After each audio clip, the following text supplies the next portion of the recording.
Well, we can speak now to Dame Diana Johnson, the Labour MP who's campaigned for many years on the infected blood scandal. And thank you for being on the programme.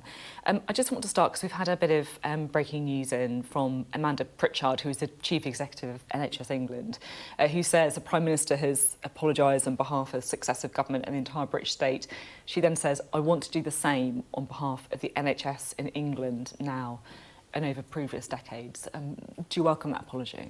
Yes, I do. And Sir Brian said today that we need to acknowledge what happened and we need to have the apologies for what happened, and then we need to see action from the government to ensure that these people whose lives have been wrecked, whose families have been wrecked, that they get the compensation that they need to get on with the rest of their lives. I mean, look, we'll be talking a lot about the politics as well, but do you think that the NHS needs to face up to the failings that it made as well? Absolutely, and Sir Brian's report was very clear.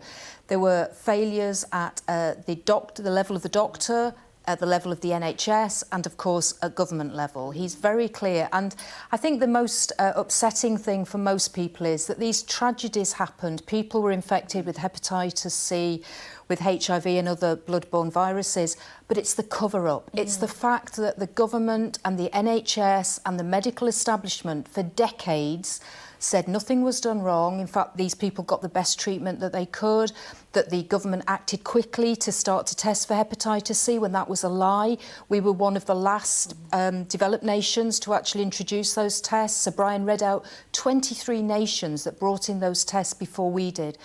There's been delay and there's been denial for far too long.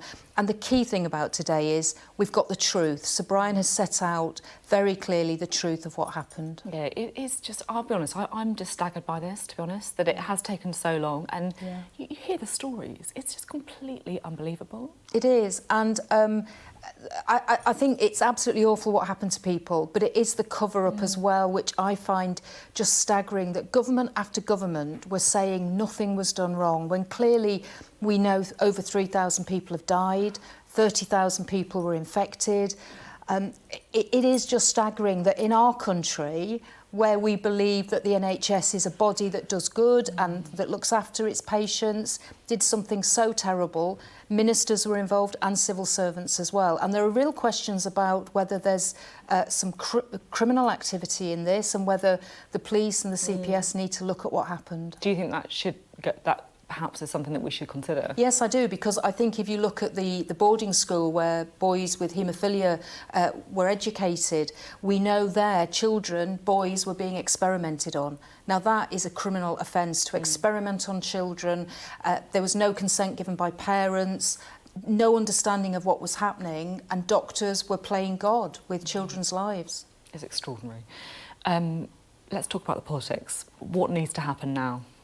Well, we're expecting a statement in the House of Commons tomorrow from the Paymaster General. I hope he will now set out what a compensation package is going to look like.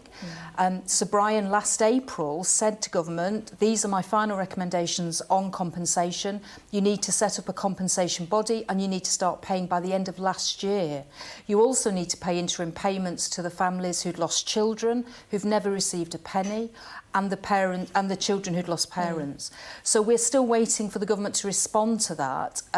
We forced them in Parliament to actually set up the compensation body in December because we were so annoyed that they weren't taking the action that Sir Brian had recommended.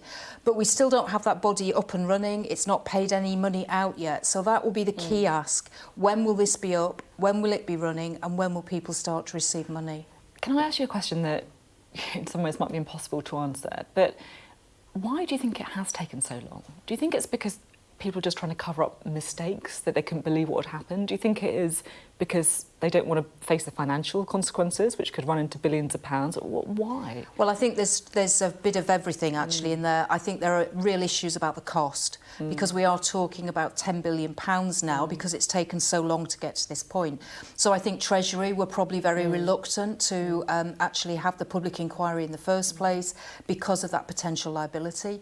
I think there's a culture as well that Sir Brian recognises in his report about institutions and institutions protecting themselves rather than them being open and transparent, and when things go wrong, setting out what's gone wrong and trying to work with individuals and families. I mean, it's very, very wrong that victims who have been ill, who have had to campaign for all these decades to get to the point now where we know what the truth was, but the state has had all the apparatus of their own lawyers, advisors to say nothing to see here.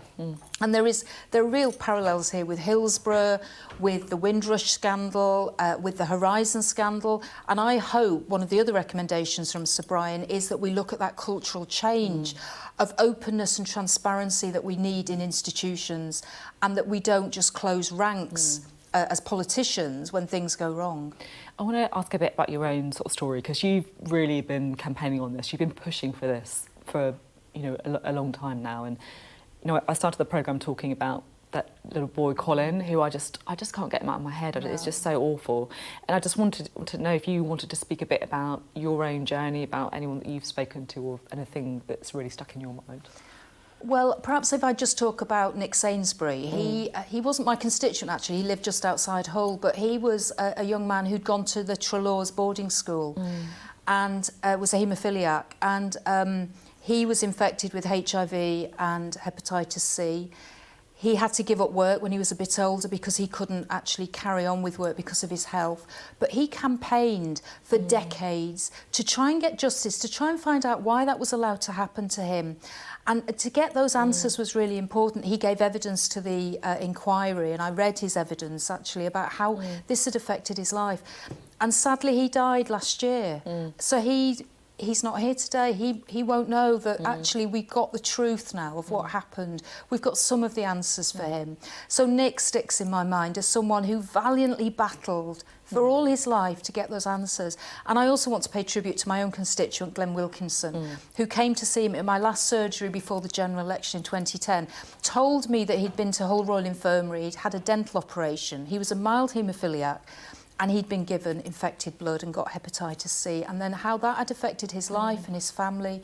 And he was the inspiration for me, my constituent, of wanting to get those answers. And when I came back after the 2010 election, I was flabbergasted, actually, to find out that obviously Glenn had told me his story, but there were thousands of families that something had happened to, and the state for years had just turned its back and said nothing to see here, and they had to fight. And Glenn, you know, Glenn has fought and fought despite his health. And you're like, you know, 14 years since he told you that story as well. You know, it's taken an awful long time, and it's a tragedy that not everyone is here to see this moment as well. Absolutely. There were lots of ghosts at the public inquiry today, but standing alongside us and getting the truth was so important.